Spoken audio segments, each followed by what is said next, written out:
Good afternoon students. चलिए हम लोग जैसे पिछली क्लास में ट्यूटोरियल पढ़ रखे थे डीप कॉपी और shallow copy. Shallow copy deep copy में जैसे आपको वीडियोस, मुझे 2 वीडियोस बनाने पड़े हैं। एक वीडियोस में बताना पड़ा है आपको कि सैलो कॉपी और डीप कॉपी जो वर्ड गलती से लिख दिया गया था उसी को बार बार एक्सप्लेन कर दिया गया है। मैं again repeat to this videos. Firstly deep copy और सैलो कॉपी क्या होता है, हालांकि जो बताया था एग्जैक्टली सेम है वही, बस आपको जो सैलो कॉपी का कंसेप्ट बताया था वही डीप का होगा और जो डीप का बताया था वो सैलो का होगा। चलिए फिर भी एक बार आप लास्ट एंड फाइनल में समझ लें इस वीडियो में भी। एक्चुअली में जब आप किसी भी सीक्वेंस्ड ऑब्जेक्ट की मदद से किसी एक ऑब्जेक्ट को असाइन करने की बात करते हैं यूजिंग इक्वल टू सिंबल, तो ऐसे कॉपी कंसेप्ट को सैलो कॉपी कहते हैं। क्या कहते हैं? नहीं, यही गलती हो गई थी। जो लिखा हुआ था हमने कहा था बेटा उसको आप कंफर्म कर लीजिएगा। शिवानी जी ने बताया था कि सर थोड़ा सा मिस्टेक है। बिल्कुल सही। फिर से मेरी बात को ध्यान सुनिए सभी स्टूडेंट्स। इक्वल टू के सिंबल के साथ में जब भी कोई सीक्वेंस डाटा टाइप की मदद से ऑब्जेक्ट की मदद से दूसरा कोई ऑब्जेक्ट असाइन किया जाता है, लाइनिंग किया जाता है, तो याद रखिए वो जो कॉपी होता है वो आपका डीप कॉपी कहलाता है। डीप का मतलब ही बेटा यही होता है कि ऐसा क्लोजली वो डीप हो जाएगा कि अब जब नया वाला ऑब्जेक्ट जो आपका कॉपी हुआ है, जो पुराना वाला ऑब्जेक्ट है, उनके दोनों में इंटरलिंक हो जाएगा। आप किसी एक में करोगे कन्वर्जन, कुछ भी चेंजेस करोगे दूसरे में ऑटोमेटिकली हो जाएगा, क्योंकि उनके लिए प्लेस एलोकेट नहीं होता है, दूसरा एक ही जगह एलोकेट करता है पीबीएम हमारा। जबकि डीप का कंसेप्ट क्या है, कॉपी मेथड के साथ किया गया कोई copy object to another object. किसी सीक्वेंस डाटा टाइप ऑब्जेक्ट को अगर आपको क्लोनिंग से बचाना है, क्लोनिंग करना है, लेकिन आपको क्या करना है, जो एग्जैक्टली जो कन्वर्जन करते हैं उसमें तो दूसरे में इफेक्ट हो जाता है। अगर आप इससे बचाना चाहते हैं तो आपको कॉपी मेथड का यूज़ करना होगा या स्लाइसिंग ऑपरेटर का। That's it. आज हमारा ये टॉपिक नहीं है, आपको पता चल गया होगा, इसलिए मुझे 2 वीडियोस बनाने पड़े थे इस बात को समझाने के लिए। आप वीडियोज़ को फिर से देख लीजिए और आप सैलो और डीप कॉपी कंसेप्ट बिल्कुल क्लियर कर लीजिए। चलिए, good afternoon again all of you. I am start to the new topic of the function. Today's we can discuss doc string, DOC string and 2 types of variable, local variable and global variables. Good afternoon everybody. जैसा कि आप लोगों ने देखा कि function का completely videos complete हो चुका है पैथन का, तो हम लोग पैथन में जो 2 टर्म और है जिसको लेके चलेंगे, एक है आपका ग्लोबल वेरिएबल और एक होता है लोकल वेरिएबल। मैं बताना चाहूँगा ग्लोबल वेरिएबल क्या वेरिएबल होते हैं, लोकल वेरिएबल वो वेरिएबल होते हैं जो किसी इनसाइड ऑफ फंक्शन के अंदर डिक्लेयर कर दिए जाते हैं, तो उनको आप इनसाइड ऑफ फंक्शन के अंदर ही एक्सेस कर सकते हैं, उनको आउट ऑफ में नहीं कर सकते हैं। और ऐसा वेरिएबल जिसे आप ऑब्जेक्ट कहते हो, वेरिएबल ऑब्जेक्ट, यहाँ पे पैथन की दुनिया में वेरिएबल टर्म नहीं होता, ध्यान रखिए, ऑब्जेक्ट ही होता है, क्योंकि एवरीथिंग इज क्लास हेयर। यहाँ सब क्लास है, तो जो भी क्लास की चीज़ों को अडाप्ट करेगा वो वेरिएबल नहीं बल्कि वो क्या कहलाता है, ऑब्जेक्ट कहलाता है। चलें, तो यहाँ जो भी आपका ऑब्जेक्ट होगा जो किसी फंक्शन के अंदर डिक्लेयर किया जाएगा, उसकी जो एग्जिस्टेंस रहेगी वैल्यू को प्राप्त करने की, वो उसके अंदर ही कर सकते हैं, out of class, out of function नहीं कर सकते हैं। अगर आप चाहते हैं कि मैं कोई ऐसा ऑब्जेक्ट क्रिएट करूं जिसको बनाने पर मैं कहीं भी प्रोग्राम में अपने उस फंक्शन के outside of area and inside of area both we can access whenever needs, जब आपकी नीड्स हो तो एक्सेस कर लें, तो इसके लिए आपको क्या करना पड़ेगा, ग्लोबल वेरिएबल डिक्लेरेशन करना पड़ेगा। जी शिवानी जी, दिव्या जी, हाँ जी, कोई डिफरेंस नहीं बेटा, दोनों को डिक्लेरेशन करने में कोई अंतर नहीं, मात्र एक बेसिक समझिए, डेफ के ऊपर जो डिक्लेयर कर दिया जाएगा वेरिएबल या ऑब्जेक्ट, उसे हम लोग कहते हैं ग्लोबल वेरिएबल या ग्लोबल ऑब्जेक्ट कहते हैं। और जो किसी भी फंक्शन के अंदर, डेफ के अंदर बॉडी ऑफ में जहाँ भी डिक्लेयर किया जाता है उसको हम लोग लोकल वेरिएबल कहते हैं। आइए हम लोग आपको ले चलते हैं डायरेक्टली अपने स्क्रीन पर, जहाँ पर आपको खुद ही आपको बताया जाएगा कि क्या है ग्लोबल वेरिएबल, क्या है लोकल वेरिएबल। जी हाँ, ये देखिए पहले ही बता रखा है आपको।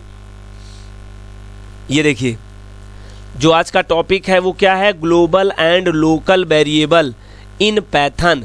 अगर मैं इन फंक्शन ऑफ पैथन, PYTHAN, और PYT गलत हो गया भाई, THON, एक्चुअली बात ध्यान देखिए, अगर पैथन आपने लिख दिया तो सर यहाँ वेरिएबल ना लिखें तभी अच्छा है, लेकिन मैं बहुत सारे जो इनिशियल स्टूडेंट्स हैं, फंडामेंटल स्टूडेंट्स हैं हमारे, उनको मैंने वेरिएबल ही बताया है कई बार, तो इसलिए मैं इसको यहाँ से नहीं हटाऊँगा।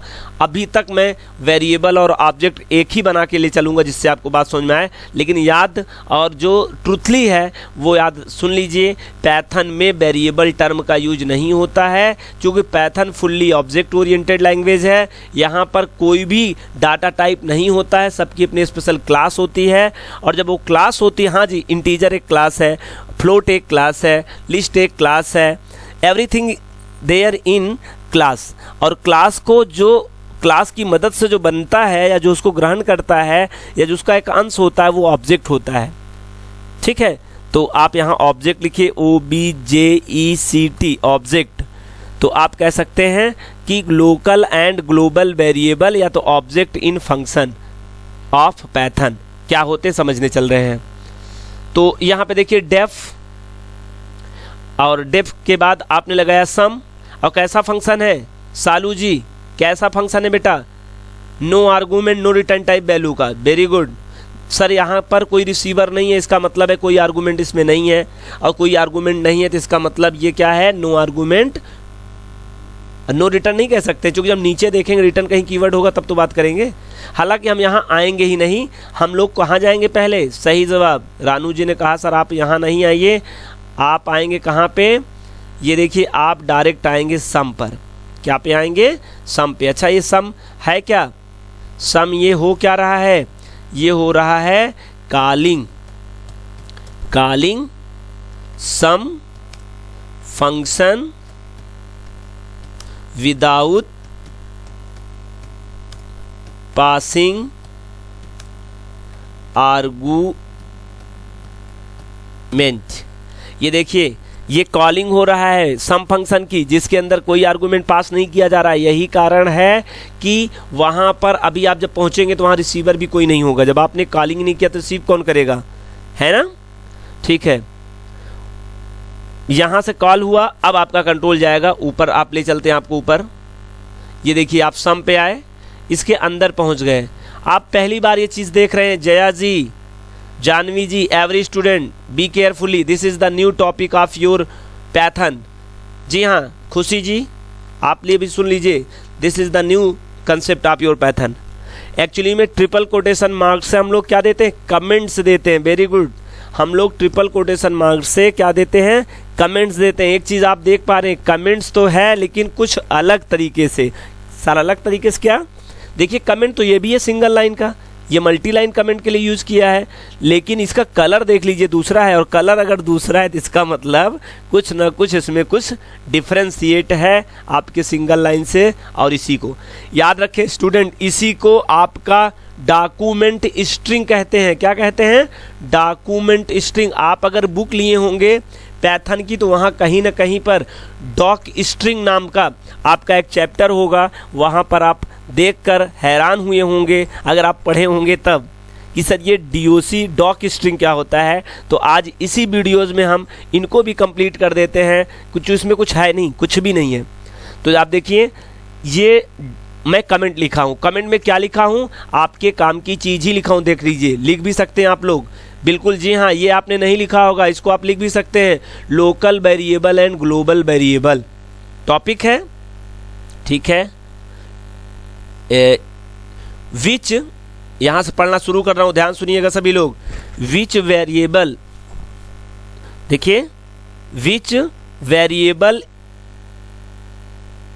वेरिएबल जिसका वेरिएबल ऑब्लिक यहाँ पे ऑब्जेक्ट, बेटा हमने कहा कि यहाँ पे क्या है, सब ऑब्जेक्ट हैं। तो विच, अब कुछ नहीं करेंगे, नहीं कोई गड़बड़ ना हो जाए भाई आप में। विच वेरिएबल या object the value exist, sorry select नहीं कर रहे हम लोग, exist in a limited block of area, limited block of area, यहाँ पे एरिया लिखा हुआ है, मतलब वह वेरिएबल या ऑब्जेक्ट जिसकी वैल्यू एग्जिस्ट माने मौजूद होती हो, पाई जाती हो, in a limited block of area, एक निश्चित क्षेत्र में और इन अ फंक्शन ब्लॉक, जिसे आप फंक्शन ब्लॉक कह सकते हो एरिया को, इज कॉल्ड लोकल वेरिएबल। जी हाँ, फिर सुन लीजिए, लिख भी सकते हैं, विच वेरिएबल और object the value existence in the limited block of area और in the function block is called local variable. ऐसा लोकल वेरिएबल उसे हम लोग क्या कहते हैं, लोकल वेरिएबल या लोकल ऑब्जेक्ट कह सकते हैं। आप कोई डाउट, कोई स्टूडेंट, कोई कंफ्यूजन? चलिए आइए यहाँ पे इस वाले में पहुंचिए।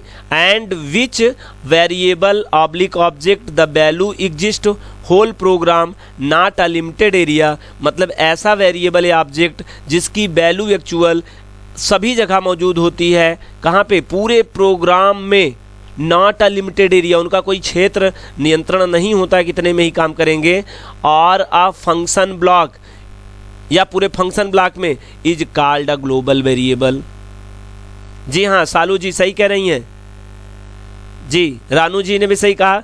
ये बता रही हैं आप लोगों को, sir God is a like of global variable. बिल्कुल सही, क्योंकि गॉड जो होता है वो आपके इस कंट्री में भी, दूसरे कंट्री में भी, कहीं भी वो अपने आप को एग्जिस्ट करा सकता है, कहीं पर पहुंचा सकता है। लेकिन हम सब क्या हैं, अगर इस ग्रह पे इस समय हैं तो दूसरे ग्रह पे हम लोग ट्रेवल नहीं कर सकते। एट अ सेम टाइम दूसरी जगह नहीं अवेलेबल हो सकते हैं, यहीं एक्सेस हो सकते हैं, दूसरे ग्रह पर नहीं जा सकते हैं। यहाँ ग्रह का मतलब लोक की बात करें, आप ऊपर की लोक करें तो ग्रह पे तो लोग चले जाते हैं आजकल ना, दूसरे ग्रह पे टहल रहे हैं, आज के साइंस ने आपको बना दिया है। तो आप एक लोक से दूसरे लोक में नहीं जा सकते, मतलब अगर आप बात करें यहाँ पे है तो आप ऊपर वाली दुनिया में नहीं जा सकते हैं। गॉड ऊपर वाली दुनिया में भी रहता है, यहाँ भी चला आता है as a like of global variable या ग्लोबल ऑब्जेक्ट, उसको कहीं भी एक्सेस किया जा सकता है, लेकिन आपको एक लिमिटेड एरिया में ही या एक फंक्शन ब्लॉक में ही। अच्छा ठीक, आगे कंटिन्यू बढ़ते हैं भाई। Which are access any place of program inside of function or outside of function, जिसको मतलब ऐसे ग्लोबल वेरिएबल या ग्लोबल ऑब्जेक्ट की वैल्यू को आप इनसाइड ऑफ फंक्शन तो कर ही सकते हैं, आप आउटसाइड फंक्शन भी उसको एक्सेस कर सकते हैं, कोई प्रॉब्लम नहीं होता है, कोई बात नहीं। दूसरा देखिए, we can also declared inside a function block area using global keyword.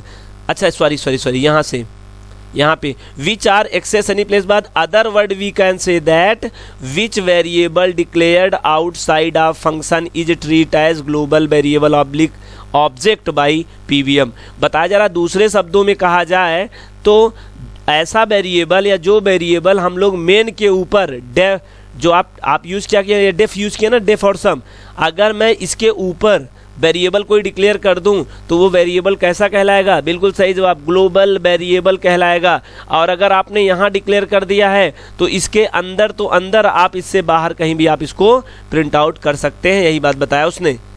जी हाँ, पीबीएम उसको ट्रीट क्या करेगा? ग्लोबल। ग्लोबल मतलब वो आउटसाइड ऑफ फंक्शन और इनसाइड दोनों जगह एग्जिस्टेंस हो सकता है।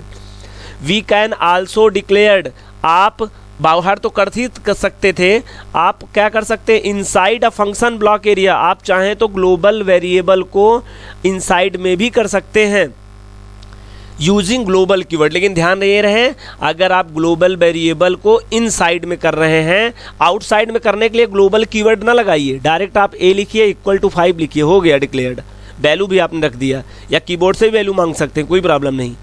लेकिन यदि आप इनसाइड आप फंक्शन में आके सोचेंगे ऐसा कर लेंगे तो वो लोकल बन जाएगा। तो पीबीएम हमारा उसको लोकल एरिया में ग्लोबल अगर करें तो उसको बताना पड़ेगा कि जैसे आपने सुना होगा अपने पृथ्वी लोक पर अपने देवलोक क्या करते हैं? जन्म लिया करते थे, है ना? जी हाँ, तो उनको एक डिक्लेरेशन कर दिया जाता था, उनको बताया जाता था कि ये आपके ब्रह्मलोक से आए हुए व्यक्ति हैं जो नॉर्मल जीवन जीने के लिए यहाँ जन्म ले रहे हैं। ये सब जानकारी आप ले सकते हैं किसी भी स्टूडेंट से, समझ रहे हैं किसकी बात कर रहा हूँ मैं, जो आध्यात्मिक ज्ञान का ज़्यादा ज्ञान रखते हैं सब स्टूडेंट, उनसे मिलकर आप पूछ सकते हैं अपने क्लास में। जी अपने क्लास में ही बहुत ही स्पिरिचुअल नॉलेज वाले स्टूडेंट्स हैं, उनसे मिलकर इसका कंफर्म कर सकते हैं। कोई बात नहीं, टॉपिक पे आते हैं। मतलब आपको ग्लोबल टर्म लगाना पड़ेगा, ग्लोबल कीवर्ड लगा के तब आपको ए इक्वल टू 5 करना पड़ेगा, तो उसको कंपाइलर समझेगा, ट्रीट क्या करेगा, उसको ग्लोबल पीबीएम समझ जाएगा ऑब्जेक्ट। अच्छा, these above manner written multiple line comment is also called to DOC doc string. क्या कहते हैं इसे? Doc string, document STRING, document string. ध्यान से सुनना बेटा, बहुत इंपॉर्टेंट टॉपिक, इसलिए मैं बार बार कह रहा हूं क्योंकि पहली बार आपसे मुलाकात हुई इससे। वैसे सुना था, कमेंट लिया, क्यों जानवी जी कमेंट लिखा जाता था सिंगल ट्रिपल कोटेशन मार्क में, जया जी भी इस बारे में चर्चा किया था। एक्चुअली में आप नॉर्मल कमेंट, ये नॉर्मल हम लोग इसे कह दे रहे हैं, ठीक है, नॉर्मल कमेंट को आप एक्सेस नहीं कर सकते हैं, बाहर निकाल नहीं सकते हैं, प्रिंट आउट नहीं करा सकते हैं, लेकिन आप इसको चाहे डीओसी स्ट्रिंग टाइप का, जैसे आप मल्टी लाइन स्ट्रिंग कह रहे हैं वैसे डीओसी स्ट्रिंग से कहते हैं, डॉक्यूमेंट स्ट्रिंग, इसको चाहो तो आप बाहर भी एक्सेस कर सकते हो एज लाइक आप वेरिएबल से वैल्यू करते हो, हम लोग आगे देखेंगे। हालांकि यहाँ मेरा लिखने का दो तात्पर्य, आपको मुझे लोकल और ग्लोबल का डेफिनेशन भी लिखानी थी, समझाना था, तो आई होप आप कॉपी पेन पे लेकर इसे रिटर्न कर लिए होंगे। ये भी मुझे बता दिया मैंने इसी बहाने, और डीओसी स्ट्रिंग का काम भी हो गया। आगे चलें, अब आते हैं एक्चुअल फंक्शन में। ये तो मात्र डीओसी स्ट्रिंग समझाने के लिए था, कोई मतलब नहीं था, यहाँ से कहानी शुरू होती है आपकी, जो आप फंक्शन जानते हो नॉर्मल। ये मैंने कीबोर्ड से 2 वैल्यू मांगा, एक वैल्यू दूसरी वैल्यू, और उसको n1 n2 में क्या कर रहे हैं, जोड़ रहे हैं, और मैं सम की वैल्यू प्रिंट कर रहा हूँ। लास्ट वाली लाइन देखिएगा, n1 n2 and sum are local variable, अच्छा सॉरी सेलेक्ट नहीं किए हैं, अच्छा जी कर दे रहे हैं, n1 n2 and sum are local variable which can access inside of sum function. आपको फिर से याद कराया जा रहा है कि n1 n2 और सम तीन के तीनों, ये देख लीजिए जो आपने ऑब्जेक्ट डिक्लेयर किए हैं वो इनसाइड ऑफ सम के अंदर किया है, इसलिए इनको यहीं पर एक्सेस करिएगा भूल कर भी। जब इनकी दुनिया खत्म हो, मतलब इनका एरिया जब खत्म हो, और बाहर जाके आप इनको एक्सेस करने की कोशिश नहीं करिएगा। आप मानिए नहीं, बात को क्या करिए, जानिए। आइए पहले आइए, सम फंक्शन को कॉल किया गया था तो वहाँ पहुँचे थे, यहाँ सम करके आ गया। अब जरा देखिए, मैं इसी को एक लाइन इसको ध्यान से पढ़िएगा, जब मैं वहाँ से आऊँगा तो कह रहा है I try to access out of sum function print the value of sum. आइए हम लोग एक बार प्रयास कर लेते हैं, सुने हैं देखे तो है नहीं, आप देख सकते हैं ये फंक्शन का एरिया यहाँ से खत्म हो गया, यहाँ से यहाँ तक ये फंक्शन था, यहाँ तक जैसे उसके बराबरी में आ गया, फंक्शन से बाहर आ गए, और बाहर आने के बाद आप सोच रहे हो चलिए सम की वैल्यू मैं प्रिंट करा लूँ, तो ये प्रिंट नहीं होगा, ठीक है। आइए देखते हैं रन करा के इस प्रोग्राम को। क्या मांग रहा है, इंटर फर्स्ट नंबर श्रीमान सालू जी, दीजिए number 23, enter the second number श्रीमान, चलिए आप बताइए रानू जी क्या नंबर देते हैं, 100, इंटर कर दीजिए। क्या आया, the sum of n1 n2 equal to 123। बात समझ में आ रहा है स्टूडेंट्स, देख पा रहे हैं इस चीज को, ठीक है। अब देखिए n1 n2 and sum are local variable which can access inside of sum function. ये तो मैंने आपको जो समझाया था वही मैं सोचा कि आउटपुट में भी आपको दिख जाए, जिससे आप गलती ना करें। लेकिन मैंने एक गलती किया है, देखिए बाहर आके मैंने क्या किया, मैंने जरा ध्यान से देखिएगा, मैंने कहा आई ट्राई टू एक्सेस, मैं ट्राई कर रहा हूँ निकालने का क्या, सम फंक्शन के print of the value of the sum. जरा मैंने क्या कहा, आई ट्राई टू एक्सेस, मैं चाहता हूँ निकालना out of sum function, function से बाहर निकलकर print the value of sum. भैया सम जो डिक्लेयर किया गया था वो इनसाइड ऑफ फंक्शन था, और आप इसको प्रिंट कहाँ कराना चाहते हैं, देखिए बाहर आके। तो क्या रहा है, फंक्शन सम एट कुछ एड्रेस दे रहा है, कुल मिला के एड्रेस इसलिए दे रहा है कि वो अवेलेबल नहीं हो, यहाँ बाहर एग्जिस्ट नहीं है। आप इनसाइड तक इसकी काम करता, आउटसाइड नहीं जी। आइए हम इसी को ग्लोबल बना लेते, अगर सम को ग्लोबल बनाए होते तो इस काम को बड़े आसानी से कर सकते थे। आइए ग्लोबल वेरिएबल डिक्लेयर करना कितना आसान है, इस बात को समझ लीजिए। आप ले लीजिए या CUM इज इक्वल टू 0। अब रन कर लीजिए प्रोग्राम, आपको बाहर भी, ये देखिए आप जब फंक्शन से बाहर जाके इसको रन करा रहे हैं, ये देखिए इसको, तो अब इसका सम आंसर दे देना चाहिए। आइए रन करिए, 1 फिर 1। जरा ध्यान दीजिए, हमारा तो दिमाग और हमारा नज़र किस पे रहेगी, इस पे है, और इस पे भी भाई ऐसा हुआ नहीं। देखिए I try to access sum of function, किया नहीं बेटा, इसको सम को किया नहीं। अच्छा एक काम कर देते हैं, ग्लोबल GLOBAL। एक्चुअली मैं समझ रहा हूँ मैं क्या कहना चाहता हूँ, एक मिनट में एक चीज़ कंफर्म कर लूँ तब आपसे ही बात करूँ। ये देखिए अनएक्सेप्टेड, आप बाहर जाके ग्लोबल नहीं लगा सकते हैं। आप ग्लोबल का जुगाड़ तब है जब बताया गया है, जब आप क्या करिए, इनसाइड रहिए। तो सम नाम का हमें लगता है मेथड के वजह से कुछ कन्फ्यूजन हो सकता है क्या, यस ले लें और यहाँ पे क्या ले लें, देखते भाई प्रयास करते हैं हम लोग। और यस है तो बिल्कुल सही प्रोग्राम बेटा, एस यहाँ ले लेते हैं हम लोग, तो आपको यस यहाँ भी लेना पड़ेगा और आपको वेरिएबल एस यहाँ भी लेना पड़ेगा, क्योंकि सम तो रहा नहीं है हमारा। लाइन 2 में कुछ s इक्वल टू 0 कुछ प्रॉब्लम है, हमें लगता है आपको इंपोर्ट ग्लोबल तो नहीं करना पड़ेगा, इंपोर्ट IMPORT इंपोर्ट ग्लोबल। चलें देख लेते हैं भाई इंपोर्ट ग्लोबल करके। इंपोर्ट ग्लोबल में कोई इनवैलिड सिंटैक्स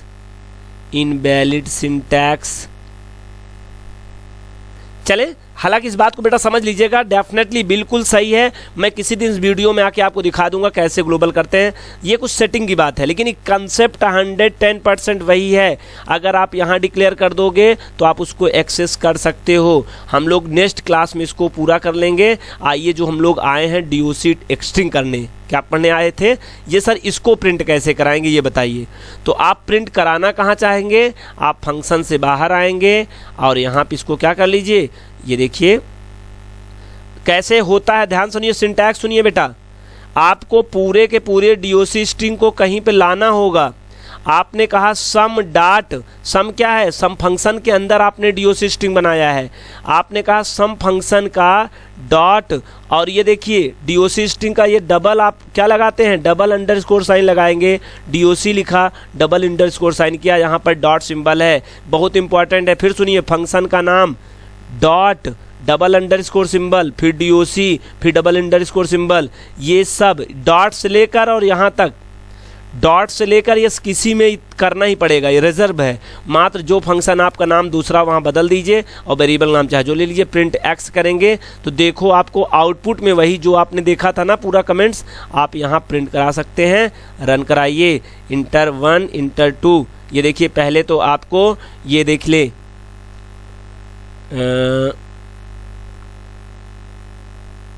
ये देखिए छाप दिया आपका पूरा का पूरा।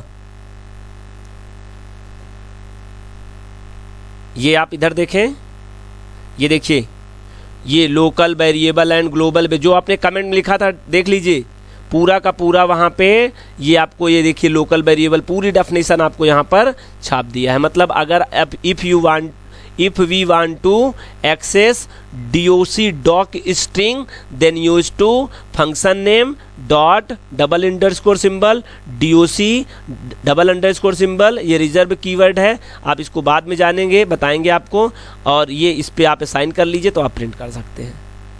चलिए, ये इनका कहना है सर क्या मैं फंक्शन के बाहर, मतलब फंक्शन से पहले इसको करा सकता हूँ क्या? बिल्कुल करा सकते होंगे भाई, देख लेते हैं। फंक्शन के बाहर मतलब ये कह रहे हैं भाई, कंट्रोल एक्स यहाँ से कर दीजिए, यहाँ से ये कह रहे हैं यहाँ पर, ये यहाँ पे बिल्कुल करा सकते होंगे, उसमें कोई प्रॉब्लम नहीं होगा। इंटर फर्स्ट 1, हमें ये तो ऐड देख ही लिया था, ये हमें देखना है नहीं भाई, कुछ प्रॉब्लम है बाहर के। कॉलिंग सम फंक्शन विदाउट पासिंग आर्गूमेंट, कुछ प्रॉब्लम है। हालांकि आपने DOC स्ट्रिंग जान लिया होगा, डॉक स्ट्रिंग हम लोगों ने बहुत अच्छे से समझ लिया। बस आज की वीडियो में इतना ही, हम लोग अगले दिन देखेंगे फिर ग्लोबल वेरिएबल का थोड़ा सा एग्जाम्पल करके रन करा के देखो। जो लॉजिक कंसेप्ट बताया वो तो डेफिनेटली बिल्कुल सही है, ठीक है। अगर आप किसी डेफ के ऊपर मतलब फंक्शन के ऊपर डिक्लेयर करते हैं तो ग्लोबल वेरिएबल हो जाता है, और अगर इनसाइड करते हैं तो लोकल हो जाता है। अगर आप लोकल आप किए हुए हैं तो उसको इनसाइड भी एक्सेस कर सकते हैं, लेकिन ग्लोबल किए तो इनसाइड आउटसाइड दोनों जगह एक्सेस कर सकते हैं। दूसरा चीज़ में कंसेप्ट में DOC स्ट्रिंग बताया हुआ हूँ ट्रिपल कोटेशन मार्क से, या इसको आप double quotation mark 3 time use करके भी कर सकते हैं। ये भी एक कमेंट है, ये भी एक कमेंट्स है, लेकिन इस वाले कमेंट्स को आप एक्सेस करा सकते हो, और एक्सेस कराने के लिए आपको एक वेरिएबल लेना पड़ेगा, इक्वल टू लेना पड़ेगा, फिर जिस फंक्शन के अंदर आपने कमेंट लिखा होगा उसका नाम, फिर डॉट, फिर आप अंडरस्कोर DOC अंडरस्कोर, यह एक ऑब्जेक्ट है, रिजर्व ऑब्जेक्ट है, इसको लिखने से ऑटोमेटिकली, और फिर आप नीचे आइए प्रिंट कर लीजिए, प्रिंट करके उस वेरिएबल की वैल्यू तो छाप देगा। दैट्स